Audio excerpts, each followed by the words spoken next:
What's going on, everybody? It's ETAPRIME back here again. Today we're going to be taking a look at an upgraded version of the Pepperjobs Xtend Touch, which actually just turns out to be my favorite battery-powered portable monitor that I've ever taken a look at on the channel. Well, truthfully, I've only taken a look at version 1, but today we're going to be taking a look at V3 of the Xtend Touch X16, and yeah, with these upgrades here, I think this is going to be totally worth it if you're looking for a battery-powered portable monitor. And by the way, this does come in a bigger package, so you also get an accessories box. We'll take a look at everything that comes with this in just a second, but let's go ahead and get this unboxed first. This is known as the Pepperjobs Xtend Touch XT1610F V3.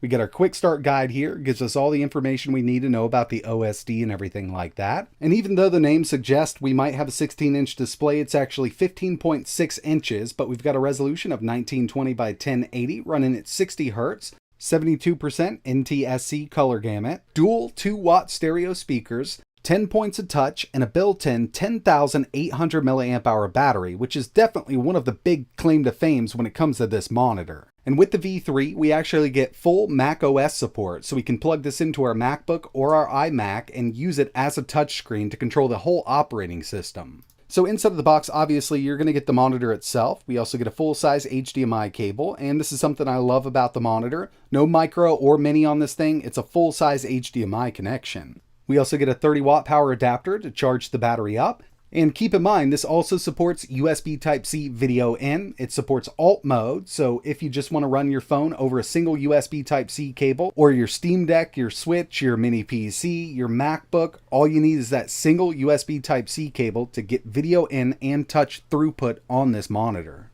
So basically, this portable monitor is going to work with anything that has video out, be it HDMI or USB Type-C.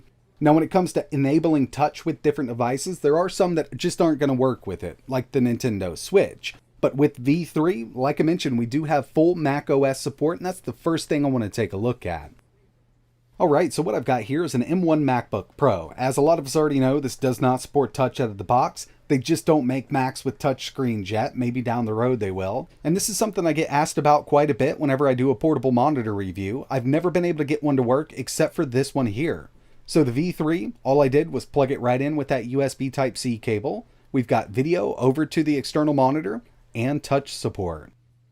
So yeah, I did download one game that really works well with touch support, and that's going to be Angry Birds. Not a game that I personally play on a regular basis, but I went ahead and downloaded it for this video. And as a lot of us already know, Angry Birds is a mobile game. It's really meant to be used with the touch screen. Now you can always use your trackpad or a mouse and keyboard to play the game. But with this here, I figured I'd give you a good demo on how touch works with the Mac. Alright, so we're just going to be playing directly from the Xtend Touch. I think I can skip this, I'm not exactly sure. Yeah, there we go. If we hold it, we can skip. And obviously, you're going to use the slingshot here. It's actually really cool to be playing this on Mac OS with the touch screen. This is something I've never been able to do before.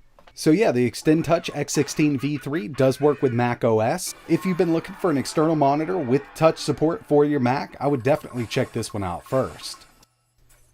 Alright, so before we test out some more devices, I did want to give you a quick look at the OSD and what kind of settings we have here. I've just got my Motorola phone plugged in with Ready for. It is all touch-based. We can access this OSD basically at any time. From the main menu, we can access the brightness and volume control. Like I mentioned, we do have dual stereo speakers in this thing. We've got our input, so we can go HDMI or USB Type-C. We've got some more image adjustments here. We can fine-tune the picture to our liking, or we could use the presets. We've got some down here, NTSC, Adobe, sRGB. It's really up to you. We've got these quick presets, or you could just go through and fine-tune it. That's exactly what I'm going to do. That's what I've done with version 1. I've got it set up exactly how I like it, and I think it looks really good. The cover that comes included is magnetic. It covers the back and the screen when it's shut, but it also acts as a stand, as you can see here. When it comes to I/O, over here on the left-hand side, we've got a full-size HDMI port and two USB Type-C ports. Both of these will carry power and video. Plus, we've got a 3.5mm audio jack just in case you want to plug your headphones in. Moving over to the right-hand side, we've got our menu control rocker, a power button, and we've got a full-size USB 3.0 OTG port. And what this allows us to do is basically add an extra port to whatever device we have plugged into here over USB Type-C. Definitely comes in handy for plugging in, let's say, a keyboard and mouse combo, just using a USB dongle here. So it's really nice to have that Mac OS support, but my main use case scenario for a monitor like this would be for my Android device, be it a tablet or a phone with a desktop interface like Samsung DeX.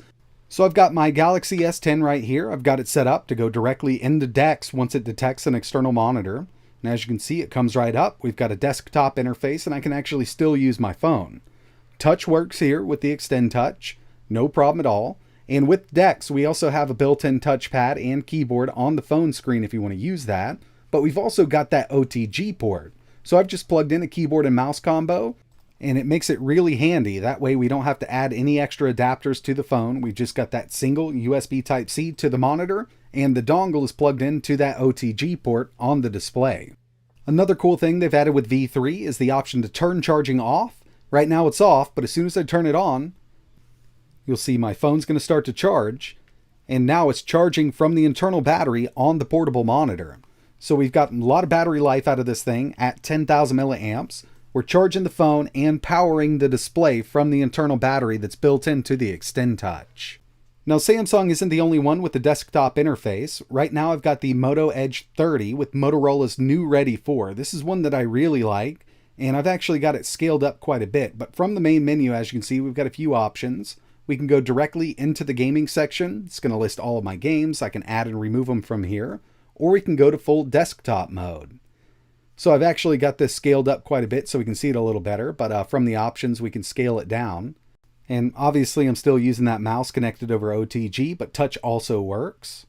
Just get it right in here to YouTube, scale it up.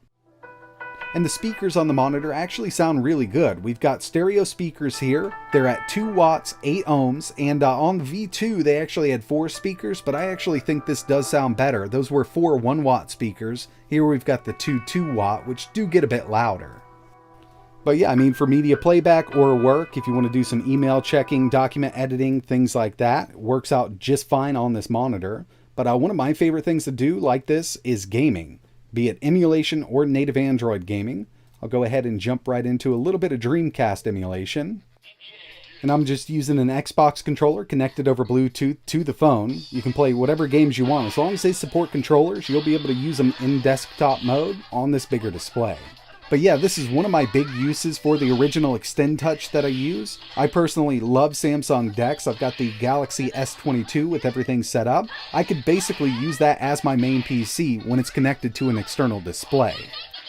But another thing I was really interested in was using the Steam Deck with this. So using the Steam Deck in handheld mode is awesome, but adding a little extra screen real estate definitely helps out.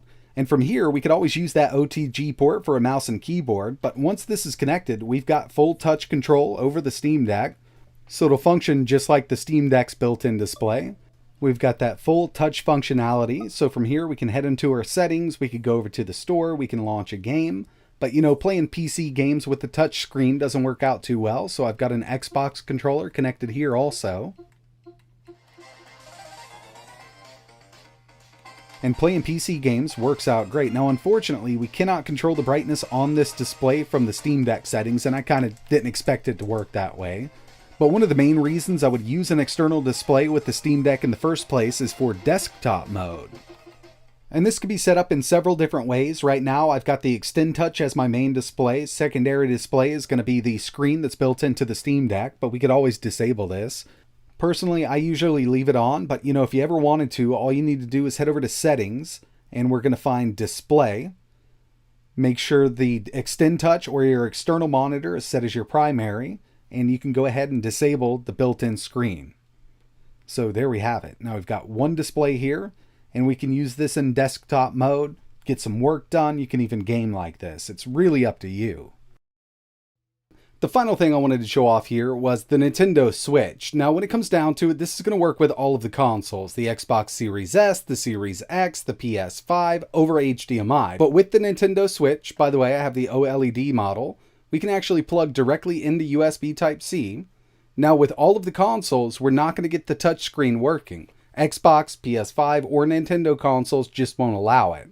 And for the Switch, we can't get a mouse and keyboard working here, but we can use a wireless controller, or you can detach the Joy-Cons if you want to, and play it just like this. And it works great, sounds fine, looks amazing, and we've got a much larger battery-powered portable display here. So, connecting a couple controllers or just using the Joy-Cons for multiplayer on this thing would work out great when you're on the go. So yeah, overall, loving the upgrades here with version 3. I'm glad they added Mac OS support. And if you're interested in picking something like this up, I will leave a few links in the description. And of course, there's a ton of portable monitors on the market right now. If you check Amazon, you'll see listings for thousands of them. But remember, 99.9% of those don't have built-in batteries like this thing does. And that's really where this thing comes in very, very handy. But that's going to wrap it up for this video. If you have any questions, let me know in the comments below. And like always, thanks for watching.